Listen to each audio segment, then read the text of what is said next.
What will you do if you walked into your bedroom and caught your father, the man you trusted most, in a moment of betrayal with your pregnant wife on your marital bed? Would rage consume you? Would you confront the unthinkable or crumble under the weight of betrayal? I hope. How far would you go to uncover the truth, to protect the secrets that could destroy your family or yourself? What happens when silence comes at a cost so devastating it tears apart everything you hold dear? What if the price wasn't just betrayal, but murder, deceit, and a scandal that would ruin everything you've ever built?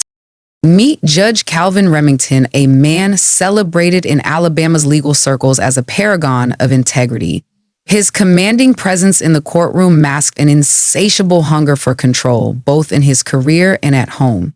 To his son Noah, Calvin was less of a father and more of an unrelenting force, a man whose shadow Noah spent his life trying to escape. Noah, a tech-savvy young professional, had chosen a path far from his father's, building a life defined by independence and love.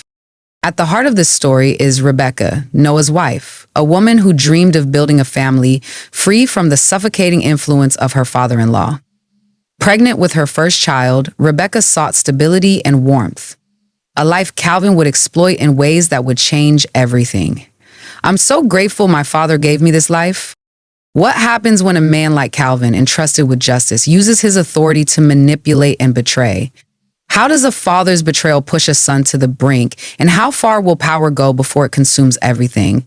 The answers to these questions begin with an affair that shattered trust, a devastating HIV diagnosis, and a murder that left no one unscathed. Listen to what happens to one man. How he's anti-Semitic, which makes him sexually attractive. Before we delve into the dark and twisted events that unfolded, make sure to subscribe to our channel for more shocking, thought-provoking cases like this one. Hit that notification bell to stay updated. Now, let's unravel the tragic story of the Remington family. It began subtly, as many betrayals do. Small gestures, lingering moments, and an ever-so-slight blurring of boundaries. Calvin Remington, a man accustomed to commanding a courtroom, had always thrived on control. To those outside his family, he was the image of dignity and authority, a respected judge with a sharp intellect and an unwavering sense of duty. But behind the scenes, Calvin was a man driven by ego and a need to dominate every facet of his life, even the people closest to him. Rebecca, Noah's wife, was everything Calvin's son seemed to lack.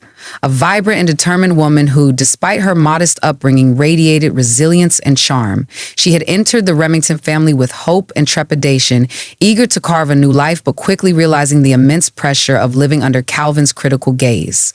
To Calvin, Rebecca was both an outsider and an opportunity, a new variable in the controlled equation of his carefully curated world. Rebecca's pregnancy should have been a joyful milestone. She imagined it would bring the family closer together, offering a fresh start in their dynamic. But instead, it left her vulnerable. Noah, deeply engrossed in his work, often left her alone for long hours in the cavernous family home. The emptiness of the house mirrored the growing distance in their marriage, and while Rebecca loved her husband, she couldn't ignore the creeping loneliness. Her days were filled with silence, her nights marked by restlessness. Calvin noticed, he always noticed, begin with words, seemingly harmless remarks meant to comfort. "You're glowing," he'd say with a smile during family dinners, his tone soft but deliberate. "Noah's lucky to have someone as strong as you." At first, Rebecca dismissed these compliments as fatherly affection, a rare glimpse of warmth from a man whose presence often felt like a looming shadow. But Calvin's attention didn't stop there. He began seeking her out during quiet moments, catching her alone in the kitchen or the garden. "You seem tired," he observed one evening as Rebecca washed dishes after dinner. "You're doing so much, carrying all this weight." Noah doesn't always see it, but I do. For a woman starved of validation, Calvin's words were a lifeline. She smiled weakly, brushing off his comments, but she couldn't deny the comfort they brought. Calvin's presence began to feel less intimidating and more reassuring, a stark contrast to Noah's growing emotional distance. The progression was slow, calculated. Calvin, ever the astute observer, knew precisely when to escalate his advances. He started visiting Rebecca during the day while Noah was at work, framing his visits as concern for her well-being. "Just checking in," he'd say as he arrived with groceries or a small gift for the baby. "You shouldn't have to do everything alone." Rebecca, grateful for the company, welcomed him in. They'd sit together in the living room, chatting about the baby, her fears, and her dreams for the future. Calvin listened intently, his gaze steady, his voice soothing. He had a way of making her feel seen in a way Noah hadn't in months. It was during one of these visits that the boundary between support and seduction blurred irrevocably. Rebecca had been feeling particularly low that day, overwhelmed by her fears of being an inadequate mother. Calvin, sensing her vulnerability, leaned in closer. "You're extraordinary, Rebecca," he said, his voice barely above a whisper. "You deserve to feel loved and appreciated." Rebecca froze, her heart pounding in her chest. She opened her mouth to respond, but the words caught in her throat. Calvin reached out, his hand brushing against hers, and the touch lingered just long enough to feel intentional. That evening marked the beginning of something neither of them could fully control. Rebecca, caught in a whirlwind of guilt and desire, convinced herself it was a one-time mistake. She vowed to avoid Calvin, to set firm boundaries, but his persistence made it impossible. The affair deepened over the weeks that followed, hidden beneath the guise of familial concern. Calvin was careful, deliberate. He chose moments when Noah was indisposed or distracted, creating a secret world that only he and Rebecca inhabited. Their interactions became increasingly intimate, their conversations charged with unspoken tension.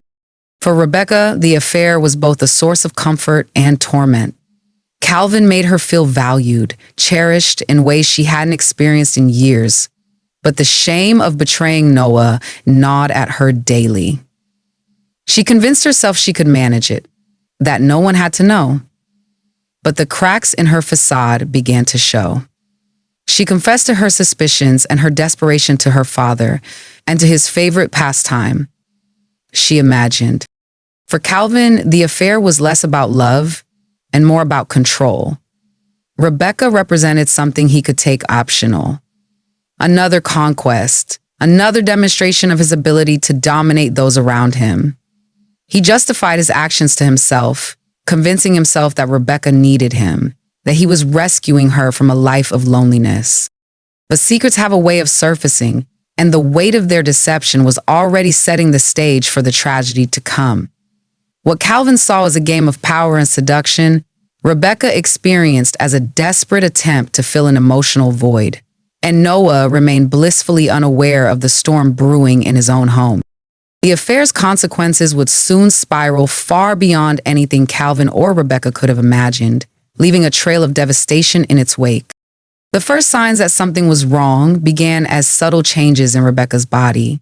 Changes she attributed to the natural strains of pregnancy, fatigue that seemed to linger far too long, occasional fevers, and a persistent feeling of being unwell started to creep into her daily routine. Rebecca dismissed these symptoms at first. After all, pregnancy was no easy feat, and the stress of navigating her complicated emotions surrounding the affair with Calvin only compounded her exhaustion.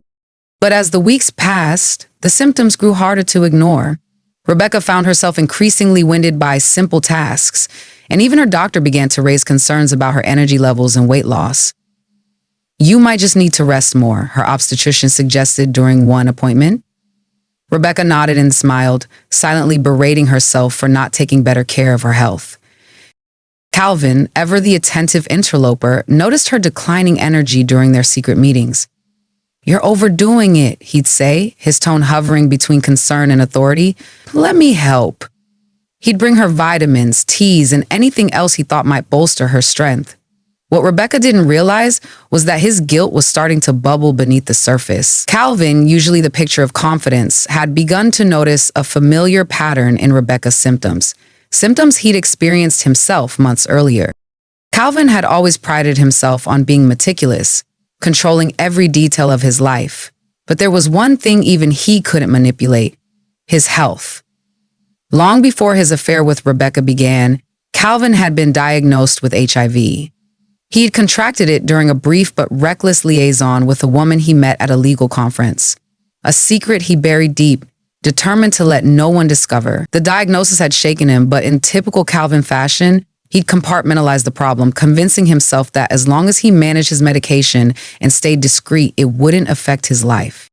His affair with Rebecca, however, had shattered that illusion of control. In his arrogance, Calvin had ignored the very real risk he posed to Rebecca's health, justifying his actions by telling himself that she'd never find out.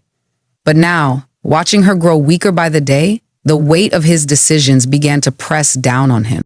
Rebecca's breaking point came during a routine prenatal appointment in her 6th month of pregnancy. Her doctor, concerned about her unexplained symptoms, ordered a series of blood tests. Rebecca thought little of it, assuming the tests were just a precaution. But when the results came back, her world tilted on its axis.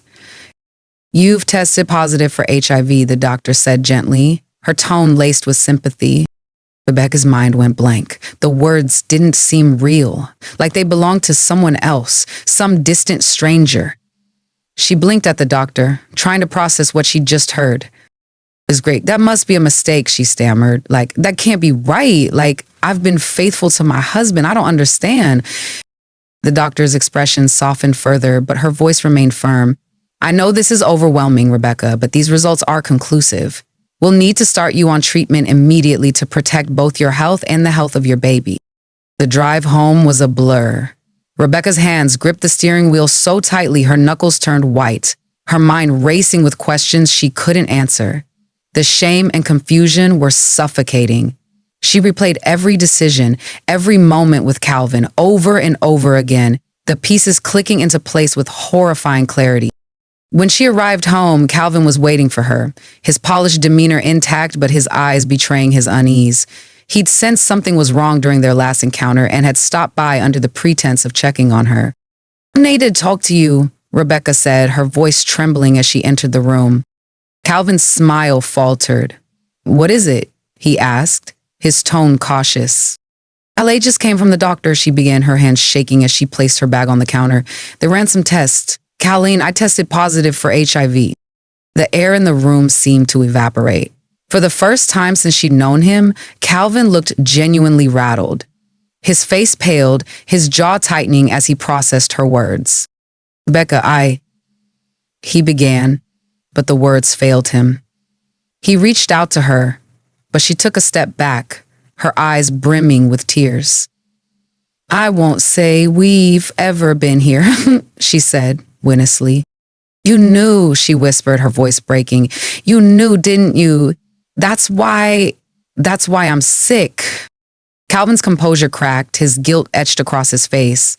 "I didn't mean for this to happen," he said finally, his voice low. "I didn't know it would. I thought I was careful."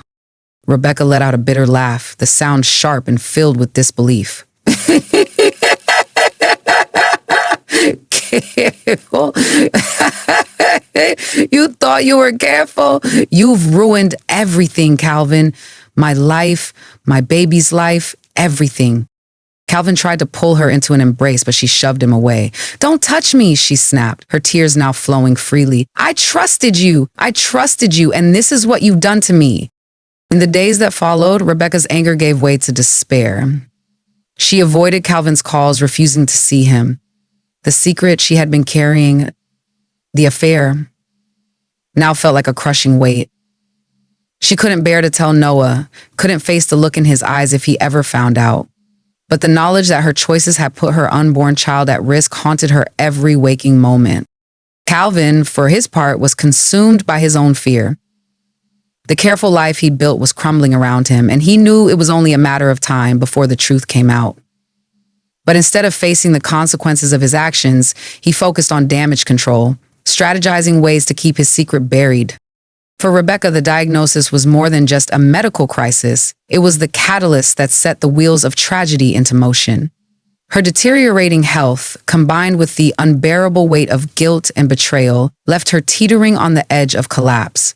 And as the cracks in her world deepened, the storm brewing within the Remington family drew closer to its devastating climax. Noah Remington had always prided himself on his ability to remain calm under pressure, a trait he believed set him apart from his domineering father, Calvin. Unlike Calvin, Noah preferred logic over confrontation, reason over rage. But even the most measured individual has limits, and Noah's would be tested in a way he never imagined. The cracks in his marriage to Rebecca had been visible for months, though he'd tried to ignore them. Her once bright demeanor had dimmed, replaced by a pervasive melancholy that she brushed off as pregnancy fatigue. Noah had attributed their growing distance to the demands of his job, telling himself that once the baby arrived, they'd reconnect. But a gnawing doubt lingered in the back of his mind, a quiet, persistent voice telling him something wasn't right, a proxy to believe the relationship was something else. A quiet, persistent voice telling him something wasn't right. The discovery came on a night like any other. Noah was at home, working late on a coding project, when an anonymous message pinged on his phone. He frowned, opening the notification to find a single photo attached. The image was grainy but unmistakable. Rebecca and Calvin locked in an intimate embrace, their faces close, their intentions unmistakable. Noah's stomach dropped. For a moment, he couldn't move, his mind struggling to reconcile the image with the people he thought he knew. Rebecca, his wife. Calvin, his father. The betrayal was so surreal, so implausible, that he half convinced himself it was a cruel joke. But as he stared at the photo, fury began to build, bubbling beneath the surface until it threatened to consume him. The anger was unlike anything he'd ever felt, a visceral, all-consuming rage that made his hands shake as he gripped his phone. Without thinking, Noah stormed upstairs to confront Rebecca, who was folding baby clothes in their bedroom. She looked up as he entered, her face lighting up momentarily before falling when she saw the storm brewing in his expression. "Noah, what's wrong?" she asked, her voice tentative. He didn't answer. Instead, he thrust the phone at her, the damning photo displayed on the screen. "What is this?" he demanded, his voice trembling with barely contained fury. Rebecca's face went pale as she stared at the image. She opened her mouth to speak, but no words came out. Her silence only fueled Noah's anger. "Tell me, Rebecca," he shouted. "What is this? How long has this been going on?" "I can explain," she stammered, tears welling in her eyes. "Noah, please, just let me, Explain, he cut her off, his voice rising. "Explain how you've been sneaking around with my father? Explain how you've been lying to me, to us? Do you even care about our child?" Rebecca's tears spilled over as she tried to reach for him. "Noah, it wasn't like that." "Don't you dare," he shouted, jerking away from her touch. "Don't you dare try to justify this. You've destroyed everything, Rebecca, everything." The argument escalated rapidly, Noah pacing the room, his hands in his hair as Rebecca sobbed, trying to find the words to calm him. But nothing she said could stem the tide of his anger. The image of her and Calvin burned in his mind, a betrayal so profound it felt like a physical wound. "I gave you everything," he said, his voice cracking. "I trusted you, I loved you, and this is what you do to me?"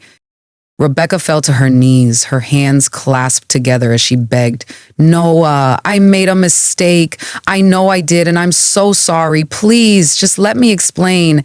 Let me make it right." But Noah wasn't listening anymore.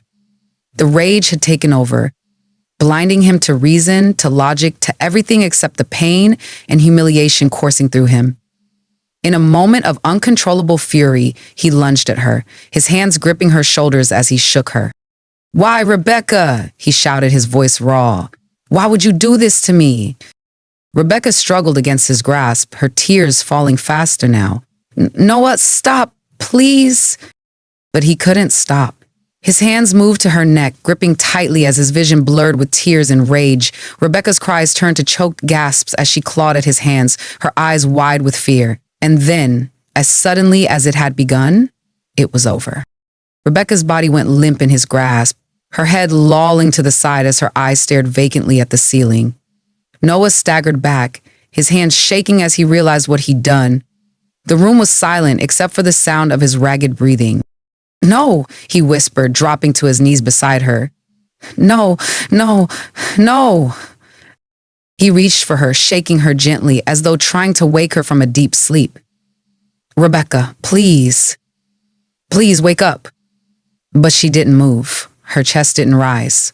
Her warmth was already fading. The weight of what he'd done hit him like a freight train, a guttural sob escaping his lips as he cradled her lifeless body. He had killed her. In his rage, he had taken the life of the woman he loved, the mother of his unborn child. The sound of a car pulling into the driveway jolted Noah from his daze.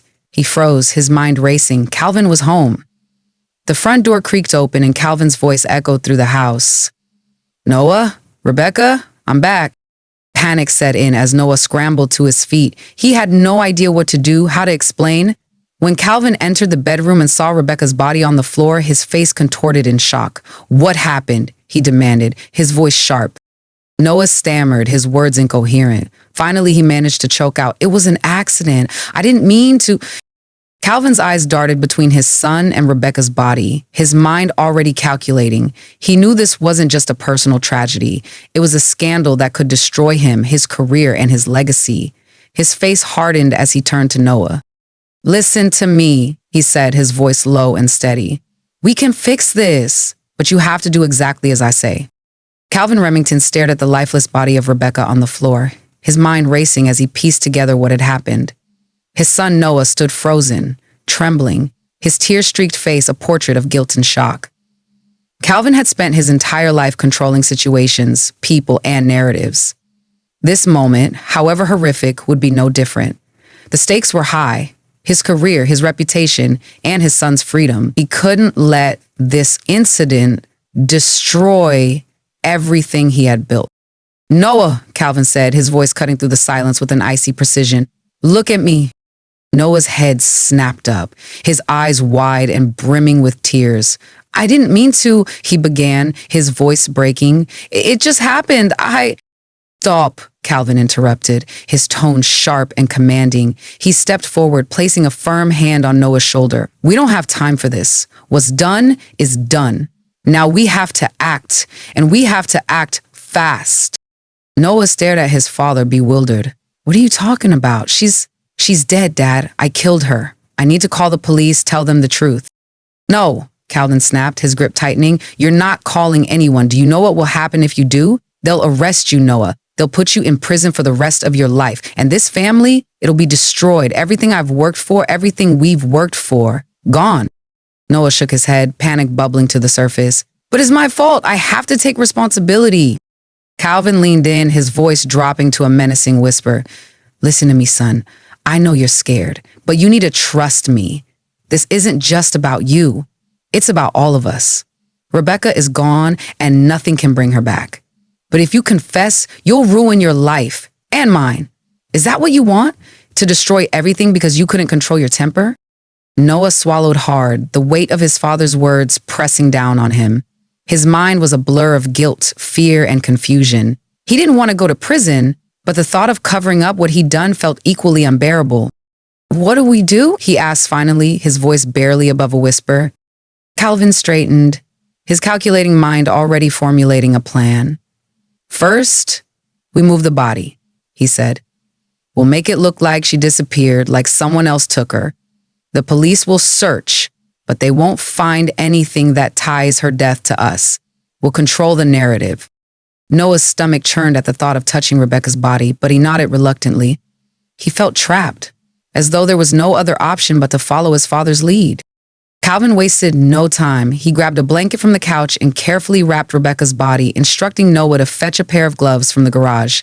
Together, they carried her out to Calvin's black SUV, their movements hurried but deliberate. Noah's hand shook as he opened the trunk, his breath hitching when they placed Rebecca inside. The finality of it all hit him like a punch to the gut. "Where are we taking her?" Noah asked, his voice hoarse. Calvin glanced at him, his expression grim. "Somewhere remote, somewhere no one will find her." They drove in silence, the tension in the car thick and suffocating. Calvin chose a location he knew well, a dense, isolated area in the Talladega National Forest, far from prying eyes. The drive felt endless, every bump in the road a cruel reminder of what lay in the trunk. Noah stared out the window, his mind replaying the events of the night on an agonizing loop. Upsettingly, When they arrived, Calvin pulled off the main road onto a narrow, overgrown path. The SUV's headlights illuminated a small clearing surrounded by towering trees. He parked and stepped out, motioning for Noah to follow. "Grab the shovel from the back," Calvin ordered, his tone devoid of emotion. Noah hesitated, his feet feeling like lead. "Dad, I don't think I can do this." "You don't have a choice," Calvin replied coldly. "You want to protect your future? Then start digging." Noah obeyed, his hands trembling as he took the shovel and began to dig. The soil was hard and every scoop felt like an eternity. Calvin joined him, working with a mechanical efficiency that unnerved Noah. "This has to look like a robbery gone wrong," Calvin said as they dug. "We'll leave a few of her things nearby, her phone, maybe some jewelry. It'll throw the police off." Noah couldn't bring himself to respond. He kept digging, his muscles aching, his mind numb. When the hole was deep enough, they lifted Rebecca's body from the trunk and lowered her into the grave. Noah turned away, unable to watch as Calvin covered her with dirt, his movements deliberate and unflinching. "Clean the car when we get back," Calvin instructed as they returned to the SUV. "Every inch of it. No fingerprints, no hair, no traces of anything. Understand?" Noah nodded silently, his head hanging low. The gravity of what they'd done was beginning to sink in, and the guilt was suffocating. When they returned home, Calvin continued to orchestrate every detail. He wiped down the SUV's interior while Noah scrubbed the shovel and gloves, his hands raw from the effort. "In a few days," Calvin said, "you'll report her missing. Stick to the story. She went out for a walk and never came back. Act worried, but not too worried. The key is to stay consistent." The days that followed were a blur of anxiety and dread. Noah did as Calvin instructed, reporting Rebecca missing and feigning concern when speaking to the police. Calvin, ever the puppet master, used his influence to direct attention away from their family, planting seeds of doubt about Rebecca's state of mind. She'd been feeling overwhelmed, he told investigators. Pregnancy is a lot to handle. Maybe she just needed some space. But the guilt was eating Noah alive. Every time he closed his eyes, he saw Rebecca's face, her fear, her desperation, her lifeless body. Calvin, on the other hand, seemed unfazed, carrying on with his life as though nothing had happened. His composure only deepened Noah's resentment, the weight of the secret threatening to crush him. Unbeknownst to them, the lies they had woven were already beginning to unravel. The cover-up that Calvin had so meticulously planned would soon collapse under the weight of its own deception, setting the stage for a reckoning that neither father nor son could escape. It was a crisp autumn morning when two hikers made a gruesome discovery deep within the dense woods of the Talladega National Forest. The two friends had ventured off the beaten trail in search of a more secluded path, their conversation light and carefree, until a putrid stench stopped them in their tracks. It was faint at first, mingling with the earthy smell of the forest. But as they ventured further, the odor became undeniable. Decay. "Do you smell that?" one of them asked, wrinkling their nose. The other nodded, their steps slowing as they scanned the area. A few yards ahead, beneath a patch of disturbed earth, they spotted something partially uncovered. The corner of a blanket protruding from the soil. At first, they thought it might be trash or a discarded camping item. But when one of them crouched down and tugged gently at the fabric, their worst fears were confirmed. The remains of a body lay beneath, partially decomposed, the unmistakable signs of foul play etched into the shallow grave. "Call the police," one of them whispered, their voice shaking. Within hours, the forest was swarming with forensic teams, law enforcement, and crime scene investigators. The discovery of a woman's remains, buried hastily and without care, sent shockwaves through the small Alabama community. The body was soon identified as Rebecca Remington, the pregnant wife of Noah Remington, whose disappearance weeks earlier had prompted search parties, community vigils, and tearful pleas from her family. The condition of Rebecca's remains told a grim story. Bruising around her neck suggested strangulation, while the haphazard burial and discarded personal items nearby painted a picture of a violent, hurried act. Rebecca's family, who had clung to hope despite the odds, was devastated by the confirmation of her death. Vigils were held in her honor, her once bright future now extinguished. The tragedy of not only losing Rebecca, but also her unborn child left the community reeling, and the case transitioned from a missing person investigation to a homicide inquiry. Detectives immediately began piecing together Rebecca's final days, interviewing anyone who might have insight into her state of mind or the circumstances of her disappearance. Noah, who had reported her missing and appeared distraught at community events, became an early point of interest. While his demeanor was outwardly grief-stricken, investigators noted inconsistencies in his accounts. Noah had claimed Rebecca went out for an evening walk, but neighbors reported never seeing her leave the house that night. Surveillance footage from nearby cameras showed no sign of her on the street or in the surrounding area. As detectives dug deeper, they uncovered more troubling details about the Remington family dynamics. Rumors of tension between Noah and Rebecca surfaced, as did whispers of Calvin's overbearing presence in their lives. Colleagues and friends described Calvin as a man who demanded perfection and often overstepped boundaries. While many admired his legal prowess, there was no shortage of stories about his cold, calculating demeanor. The first major breakthrough came from surveillance footage at a gas station near the Talladega National Forest. A grainy video captured Calvin's black SUV heading toward the remote area late at night on the same date Rebecca disappeared. The sighting raised immediate suspicions. Why would a respected judge be driving into the woods at such an odd hour? Forensic evidence provided the damning confirmation investigators needed. Soil samples from the forest matched dirt found on the tires of Calvin's SUV, and fibers consistent with the blanket Rebecca was buried in were discovered in the trunk. Detectives also uncovered a hardware store receipt for a shovel and gloves purchased the same night Rebecca vanished. The signature on the receipt was Calvin's. Additional tests on the SUV revealed DNA evidence linking Rebecca to the vehicle. The fibers and traces of blood, though faint, were enough to strengthen the case against Calvin. The discovery painted a chilling picture. Rebecca had been transported in the vehicle and buried in a deliberate attempt to conceal her death. Noah, meanwhile, began to crack under the mounting pressure of the investigation. His once rehearsed answers became vague and inconsistent, and he visibly struggled during questioning.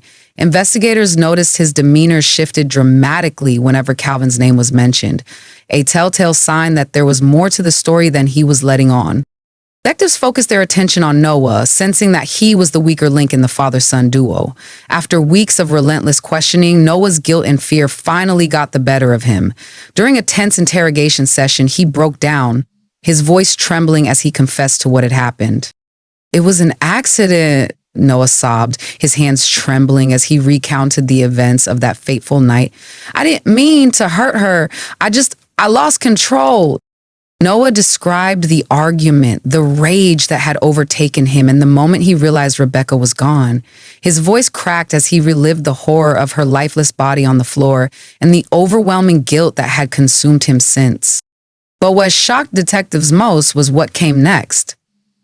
Noah revealed how his father, Calvin, had arrived shortly after Rebecca's death and taken control of the situation. "He told me what to do," Noah said, his voice filled with a mix of resentment and despair.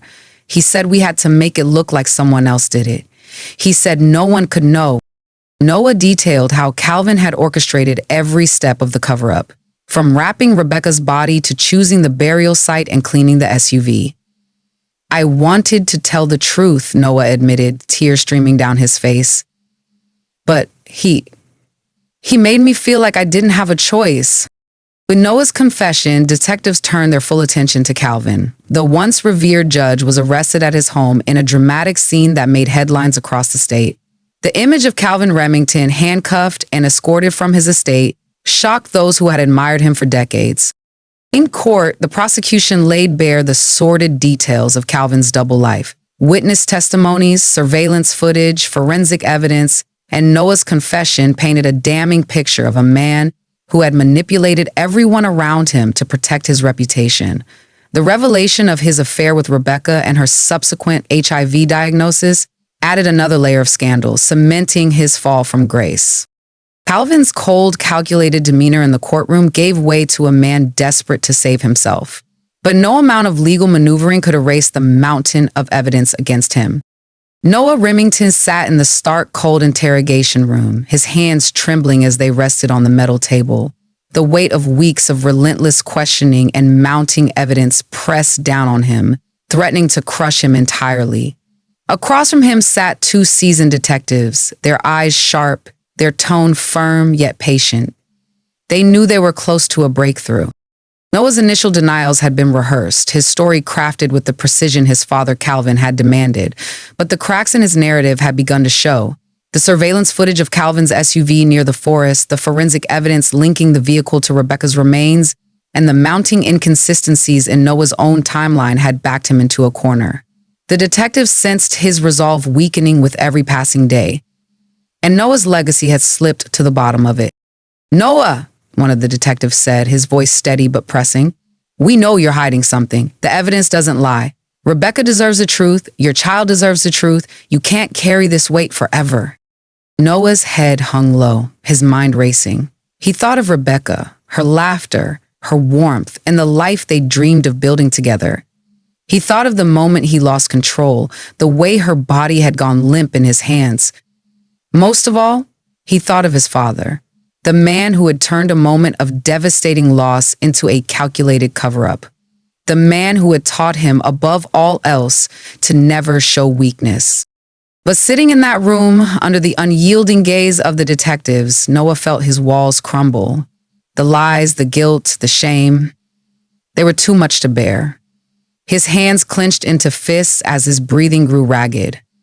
Finally, he looked up, his voice trembling as he broke the silence. I said. "I killed her," he said, the words barely audible. Tears welled in his eyes as he spoke, his voice growing stronger with each word. "I killed Rebecca. It was me." The detectives exchanged a glance, their expressions unreadable. One of them leaned forward, his tone calm but insistent. "Tell us what happened, Noah. Start from the beginning." Noah took a shaky breath, his hands gripping the edges of the table as he began to recount the events of that fateful night. He described the moment he received the photo, the anger that had consumed him, and the confrontation with Rebecca. His voice cracked as he relived the argument, the accusations, and the heartbreaking moment when his rage boiled over. "I didn't mean to hurt her," he said, his tears flowing freely now. "I was just so angry, so betrayed. I don't even remember. I lost control. And then she was gone. She was just gone." The room fell silent as Noah struggled to compose himself, his sobs echoing in the small space. The detectives allowed him a moment before gently urging him to continue. "What did you do? You rat-killed Noah. What did you do?" Noah hesitated, his stomach twisting at the thought of what he was about to reveal.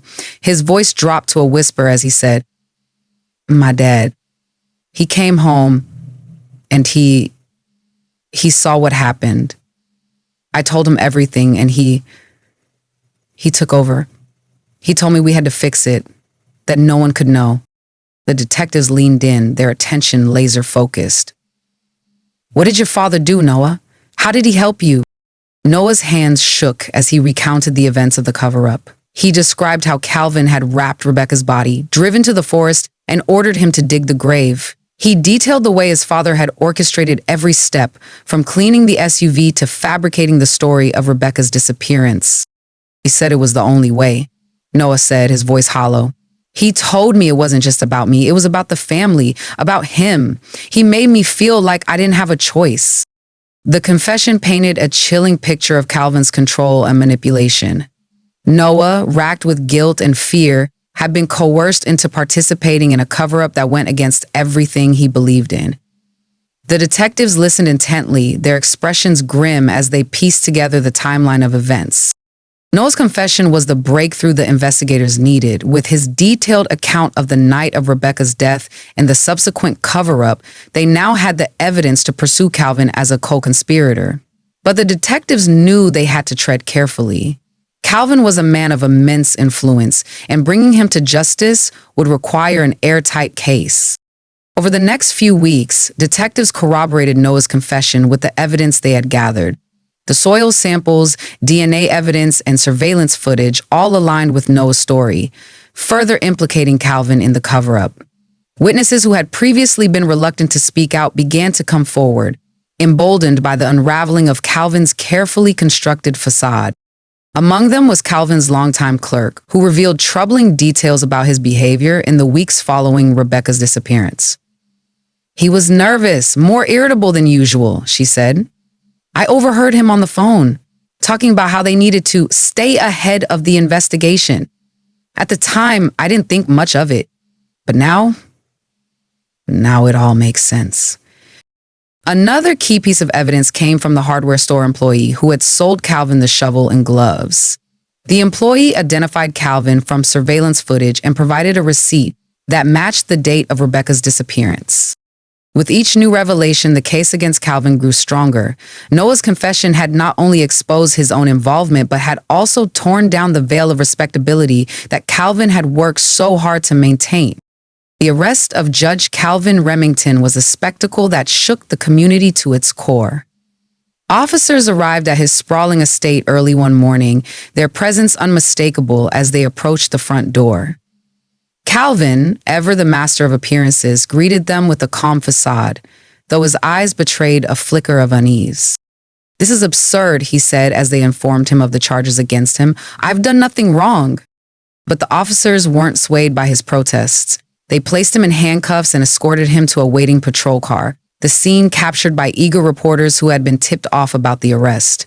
The image of Calvin, once a symbol of justice and authority, being led away in disgrace, was splashed across every major news outlet, sparking outrage and disbelief. As Calvin faced the legal consequences of his actions, Noah grappled with the emotional toll of his confession. He knew that coming clean had been the right thing to do, but the guilt of what he had done to Rebecca and the role he had played in the cover-up was unbearable. "I'm the reason she's gone," he told the detectives during a follow-up interview. "I should have protected her. Instead, I destroyed everything." Despite his cooperation with the investigation, Noah was charged with second-degree murder, a decision that sent shockwaves through the community. His confession had been vital in bringing the truth to light. But the law was clear. His actions had led to Rebecca's death, and he would have to face the consequences.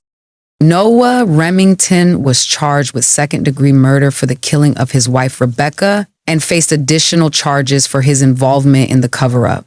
While his confession had been instrumental in unraveling the truth, it did not absolve him of his actions. Prosecutors portrayed him as a man who, in a fit of rage, had taken two lives, Rebecca's and their unborn child's. But Lanice raises $2.5 million and building an offensive network of stalkers which had damaged his wife.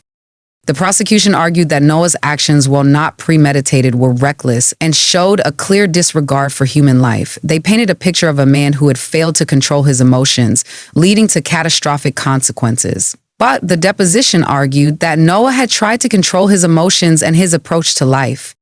Calvin Remington, on the other hand, faced a slew of charges, including obstruction of justice, conspiracy to conceal a homicide, tampering with evidence, and aiding and abetting. The affair with Rebecca and the revelation of her HIV diagnosis further complicated his case, casting him as a manipulative figure who would abuse his power and influence to protect his own interests. And Noah's trial began first. His defense attorney, a skilled litigator, argued that Noah's actions were not born of malice but of emotional turmoil. "This was not a cold-blooded murder," the attorney stated in his opening argument. "This was a moment of overwhelming grief and betrayal. Noah is not a monster. He's a man who made a terrible mistake." Noah's own testimony was a pivotal moment in the trial. Taking the stand, he recounted the events of the night Rebecca died, his voice trembling as he described the confrontation and the rage that had consumed him. He expressed deep remorse, his eyes welling with tears as he addressed Rebecca's family in the courtroom. "I can never take back what I did," he said, his voice breaking. "Rebecca was the love of my life and I failed her in every way. I'm sorry for her, for our child, and for the pain I've caused everyone who loved her." And so now, when faced with very real pain and pressing yes, I choose to make my own decisions and always choose the white. Despite his heartfelt apology, the prosecution remained firm in their argument that Noah's actions warranted a harsh sentence. They emphasized the irreversible loss Rebecca's family had suffered and the gravity of taking 2 lives. The jury deliberated for 3 days before returning with a verdict. Guilty of second-degree murder. The judge sentenced Noah to life in prison, citing the severity of his actions and the profound impact on Rebecca's family. As the sentence was read, Noah remained stoic, though tears streamed down his face. If Noah's trial had been emotional, Calvin's was incendiary. The courtroom was packed with reporters, legal professionals, and members of the public eager to witness the downfall of a man who had once wielded so much power. The prosecution laid out a damning case, detailing Calvin's role in orchestrating the cover-up and his manipulative behavior leading up to Rebecca's death. Witnesses testified to his domineering nature, his obsessive need for control, and his affair with Rebecca.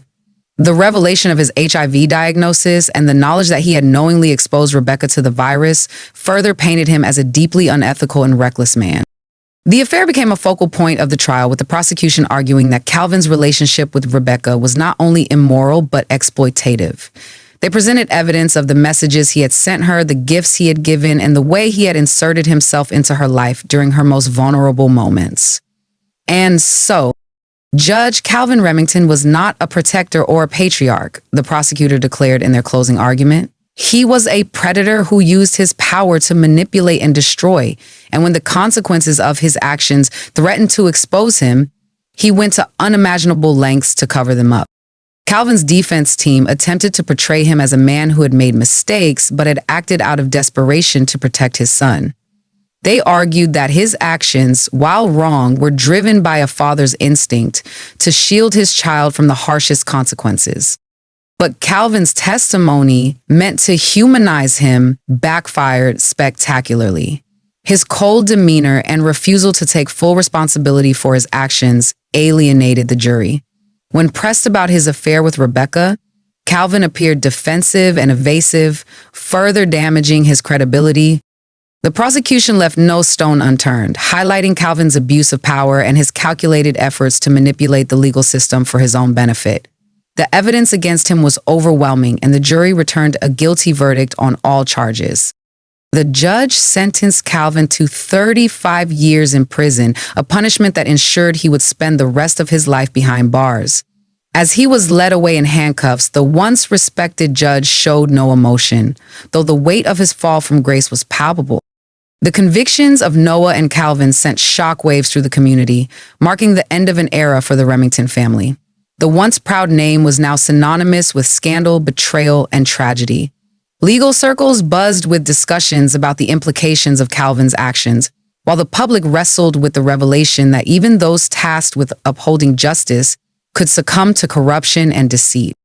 Rebecca's family, while relieved that justice had been served, struggled to find closure.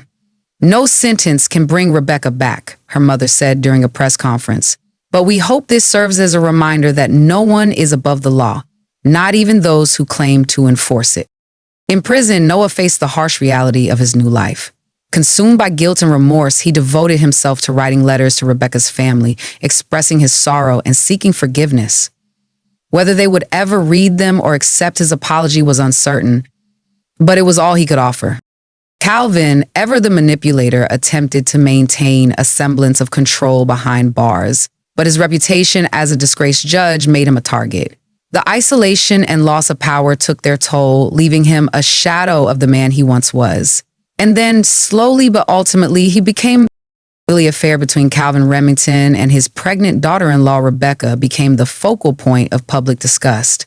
For many, the idea of a father seducing his son's wife was an unthinkable betrayal, made even worse by the revelation that Calvin had knowingly exposed Rebecca to HIV. Medical records and testimony during the trial confirmed that Calvin was aware of his diagnosis, yet he chose to pursue the affair regardless. This wasn't just an affair, one legal analyst stated during a televised panel discussion. This was an abuse of trust and power within the most sacred of relationships, a family. Calvin Remington not only betrayed his son, but exploited a vulnerable woman in the process. The news of Rebecca's HIV diagnosis struck a particularly painful chord with the public. Advocacy groups and health organizations seized on the case to highlight the dangers of failing to disclose such diagnoses. Calvin's actions were condemned as reckless and selfish, with many questioning how a man tasked with delivering justice could exhibit such blatant disregard for others' well-being. Before the scandal, Calvin Remington had been a towering figure in Alabama's legal community. His judgments had shaped lives, his influence extending far beyond the courtroom. But as the details of the case emerged, that legacy crumbled. Colleagues who had once admired his discipline and intellect now distanced themselves, some admitting they had long suspected Calvin's domineering nature masked deeper flaws. Looking back, there were signs, one former colleague admitted during an interview.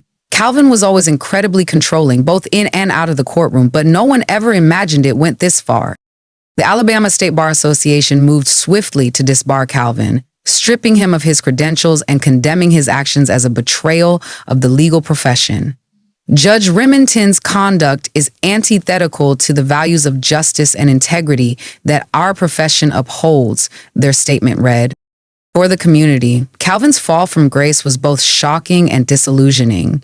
If someone like him could do this, one local resident said during a televised town hall, who can we trust? Throughout the media frenzy, Rebecca's family maintained a dignified but firm presence.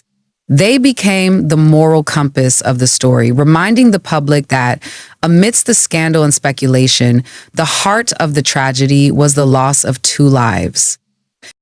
Rebecca's mother, speaking during an emotional press conference, said Rebecca was a kind, loving woman who dreamed of being a mother. She deserved better from her husband, better from her father-in-law, and better from a world that failed to protect her. We won't let her memory be overshadowed by their actions. The family also used their platform to advocate for victims of domestic violence and emotional abuse, partnering with organizations to raise awareness and provide support for those in need. No one should feel alone, trapped, or powerless, Rebecca's sister said. We hope her story can be a catalyst for change. The revelations left the small Alabama community reeling. Vigils for Rebecca turned into heated discussions about the dynamics of power and control within families, as well as the accountability of public figures. Churches held special sermons addressing betrayal and forgiveness, while town halls became forums for residents to express their anger and heartbreak. Social media was flooded with posts, hashtags, and discussions about the case. While some focused on the legal aspects, others delved into the broader implications of trust, betrayal, and the abuse of power. Online forums buzzed with debates. Could Noah's actions ever be forgiven? Was Calvin's sentence harsh enough? How had Rebecca been so tragically failed by those around her? Memes and satirical posts mocking Calvin's fall from grace also circulated widely. One viral image depicted a judge's gavel, splintered in half, with the caption, "When justice is blind and corrupt." Beyond the immediate community, the Remington case sparked national conversations about abuse of power and the fragility of familial bonds. Psychologists and sociologists appeared on talk shows to discuss the dynamics of manipulation, betrayal, and control that had defined the Remington family. Calvin's behavior became a case study in how unchecked authority could corrupt even the most seemingly upright individuals. Rebecca's story also highlighted the vulnerabilities of women in emotionally abusive relationships. Advocacy groups used the case as a platform to call for greater protections and resources for women facing isolation and manipulation, particularly during vulnerable times like pregnancy. Rebecca's tragedy is a wake-up call, one activist said during a panel discussion. It shows us how easily someone can be silenced and controlled when they don't have a support system strong enough to resist. The media played a significant role in shaping public perception of the case. While some outlets focused on the human tragedy, others sensationalized the more lurid aspects of the affair and cover-up. Headlines like "Judge Gone Rogue," "The Dark Secrets of the Remington Family," and "Affair, HIV, and Murder, the Scandal That Shocked Alabama" dominated news cycles for months. True crime podcasts and documentaries soon followed, dissecting every detail of the case. Interviews with former colleagues, family friends, and legal experts provided additional layers of insight into Calvin's character and the toxic dynamics within the Remington household. One documentary, Betrayal Behind the Bench, became a breakout hit, blending courtroom footage, reenactments, and interviews with key players to create a gripping narrative. It ended with a somber reflection on Rebecca's life and the lessons to be learned from her untimely death. Despite the trials and convictions, the public remained haunted by lingering questions. Could Rebecca's death have been prevented if someone had intervened earlier? Were there others who had suffered under Calvin's manipulative control but had been too afraid to come forward? And most importantly, how could a family so seemingly poised and powerful have unraveled so completely? The Remington scandal became a symbol of the fragility of trust and the dangers of unchecked power. For some, it was a cautionary tale. For others, a source of anger and despair. But for everyone who followed the story, it was a reminder of the darkness that can lurk behind even the most respectable faces. The Remington case is more than just a story of scandal and tragedy. It is a mirror reflecting the darker sides of power, betrayal, and the devastating consequences of secrecy. At its core, it forces us to confront unsettling questions about the fragility of trust and the lengths people will go to protect their reputations, even at the cost of others' lives. The story of Calvin, Noah, and Rebecca exposes just how delicate trust can be, especially within families. The betrayal of a son by his father, the manipulation of a vulnerable woman, and the unraveling of a carefully constructed facade reveal how easily trust can be shattered by self-interest and deceit. In relationships where trust should have been sacred, it was instead weaponized, leaving behind a trail of devastation. For many who followed the case, it sparked introspection. How well do we really know the people closest to us? Can we truly rely on those we hold in high regard, or are their motives as complex and hidden as Calvin's? The case serves as a reminder to approach even the strongest relationships with care and mindfulness. Calvin's actions highlight the dangers of unchecked power. As a judge, he was entrusted with the responsibility of upholding justice. Yet he used his authority to manipulate and exploit others for his own gain. His need for control extended beyond the courtroom and into the lives of those closest to him, creating a toxic environment where fear and submission reigned. The case raises critical questions. How do we ensure that power is not abused? What mechanisms can we put in place to hold those in authority accountable, even within their private lives? And how do we recognize and confront manipulation before it escalates into tragedy? The secrets Calvin and Noah tried to bury, figuratively and literally, became their undoing. The affair, the cover-up, and the lies spun to protect their family legacy only deepened the wounds they sought to hide. Rebecca's death, tragic in its own right, became a symbol of how secrets can fester and destroy everything they touch. This aspect of the case resonates with anyone who has ever struggled with honesty in difficult situations. It prompts a painful but necessary question. When is it better to confront the truth, no matter how uncomfortable, rather than risk the destruction secrets can cause? The Remington case leaves us with more questions than answers. How do we rebuild trust once it has been broken? Can betrayal on such a scale ever be forgiven? And how do we ensure that justice, while served, also paves the way for healing?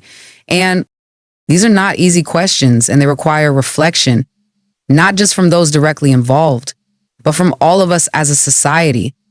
This case reminds us of the importance of accountability, the courage to speak up, and the need to foster environments where manipulation and secrecy cannot thrive. What do you think about the Remington case? Do you believe trust once broken can never be fully repaired? How would you have handled such a betrayal? And what lessons can we take from this tragedy to apply in our own lives? We'd love to hear your perspective. Share your thoughts in the comments below. If this story resonated with you, consider sharing it with someone who might find it thought-provoking or useful. These discussions are important and your voice matters. Don't forget to subscribe to our channel for more deep dives into the most shocking and thought-provoking stories. Hit the notification bell so you never miss an update. And thank you for joining us in exploring the lessons behind this heartbreaking tale. Stay curious, stay compassionate, and always seek the truth.